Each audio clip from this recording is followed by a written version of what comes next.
एक तरफ सूडान का आसमान गुंजन से भर गया, दूसरी तरफ गांजा में माओ की चीखें गूंज रही हैं और तीसरी तरफ भारत के अंदर सियासत का महायुद्ध अपनी तैयारी में है।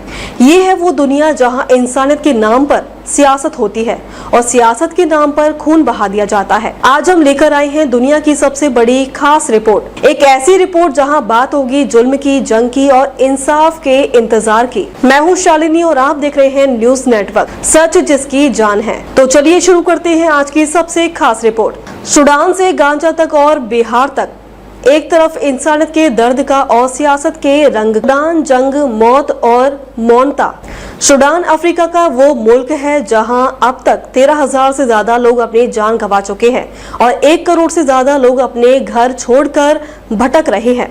ये जब अप्रैल 2023 में शुरू हुई थी, तब सूडानी सेना और रैपिड सपोर्ट फोर्सेस के बीच टकराव हुआ। दोनों के बीच लड़ाई सिर्फ ताकत की नहीं थी बल्कि कंट्रोल की भी थी। सरकार पर कौन रहेगा और देश के साधन पर कौन का हक होगा। खौफनाक तस्वीरों में स्कूल, अस्पताल, मस्जिद सब तबाह हो चुके हैं।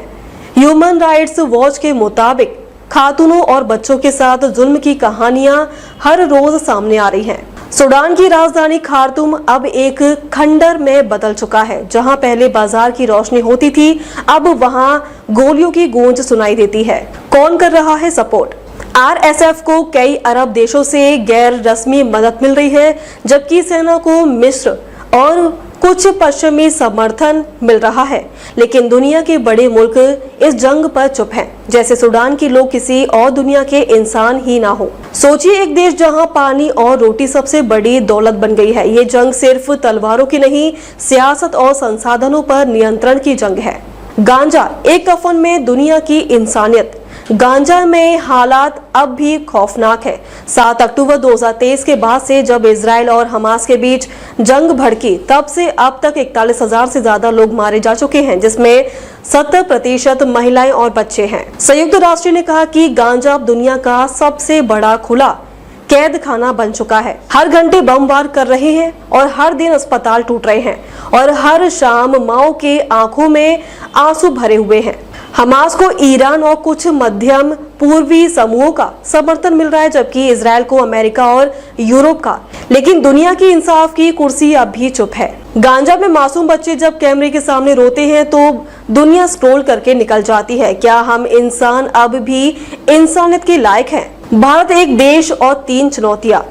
अब बात अपने देश भारत की, जहां चुनौती भी है, उम्मीद भी। विश्व बैंक के हिसाब से भारत अब भी सबसे तेजी से बढ़ती अर्थव्यवस्था है, लेकिन बेरोजगारी और महंगाई आम आदमी को तोड़ रही है। बिहार, यूपी, झारखंड जैसे राज्यों में बेरोजगारी 20% से ज्यादा है। बिहार चुनाव 2025, गरम राजनीतिक।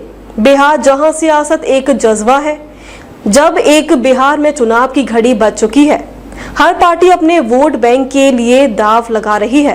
एक तरफ एनडीए जहां पीएम मोदी और नीतीश कुमार की जोड़ी पर भरोसा कर रही है, दूसरी तरफ महागठबंधन और तेजस्वी यादव अपनी सामाजिक न्याय कथा के साथ खेत खलियान तक पहुंच रहे हैं। AIMIM भी इस दौरे में अपनी जगह बनाने की कोशिश में है, खासकर अल्पसंख्यक वोट मुझे अपनी पकड़ मजबूत करने के लिए। बिहार के मैदान से जो आवाज आ रही है वो एक नई सोच, एक नए बदलाव की तरफ इशारा कर रही है। आंतरिक मुद्दे, शिक्षा और स्वास्थ्य सेवा अब भी बिहार की सबसे बड़ी समस्या है।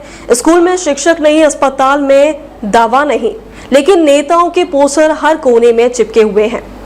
अंतर्राष्ट्रीय प्रतिक्रिया, सूडान और गांजा की हालत। अब दुनिया की महाशक्तियों जैसे अमेरिका, रूस और चीन अपनी सियासत चला रहे हैं। हर कोई अपने फायदे के हिसाब से बयान देता है, लेकिन जहां इंसान मर रहा हो वहां राजनीति करना क्या सही है?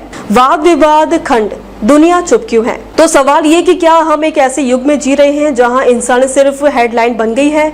सूडान के लोगों के लिए दुनिया चुप क्यों है? गांजा के मासूमों के लिए एक्शन क्यों नहीं होता? और अपने देश में गरीब किसके एजेंडे में है? आज जब हम ये बुलेटिन खत्म कर रहे हैं तो सोचिए, हर जंग में सबसे ज्यादा नुकसान आम इंसान का होता है, चाहे वो सूडान का हो, गांजा का हो या बिहार का एक मजदूर।